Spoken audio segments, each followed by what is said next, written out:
നമുക്ക് 3 ബിരിയാണി പറഞ്ഞാലോ? വേണ്ട, ബിരിയാണി വേണ്ട, നമുക്ക് 3 മന്തി പറയാം. മന്തി കഴിക്കുന്നത് കുറച്ച് റിസ്ക് ഉള്ള പരിപാടിയാ. എന്നാലും കുഴപ്പമില്ല, നമുക്ക് മന്തി കഴിച്ചാൽ മതി.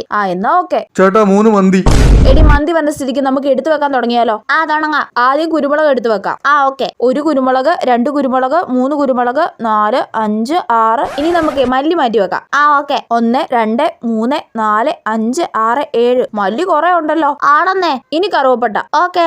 വലിയ കറുവപ്പട്ട, മീഡിയം കറുവപ്പട്ട, സ്മോൾ കറുവപ്പട്ട. എന്റെ പൊന്നോ, ഇതെന്താടി മരക്കഷ്ണമാണോ? ആണെന്നേ. ഇനി ഏലക്ക. 1 ഏലക്ക, 2 ഏലക്ക, 3 ഏലക്ക, 4 ഏലക്ക. എടി, ഗ്രാമ്പു മറക്കല്ലേ. അയ്യോ, 1 ഗ്രാമ്പു, 2 ഗ്രാമ്പു, 3 ഗ്രാമ്പു.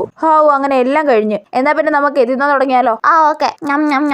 എടി, കടിച്ച്. എന്താടി, കുരുമുളകാണോ? അല്ല. ഏലക്ക? അല്ല. മല്ലിയാണെന്ന് മാത്രം നീ പറയില്ല. മല്ലിയാടി കടിച്ചേ. അയ്യോ, എനിക്ക് ചിന്തിക്കാൻ പോലും പറ്റുന്നില്ല. എനിക്ക് കഴിക്കാനുള്ള മൂഡ് പോയി. എനിക്കും.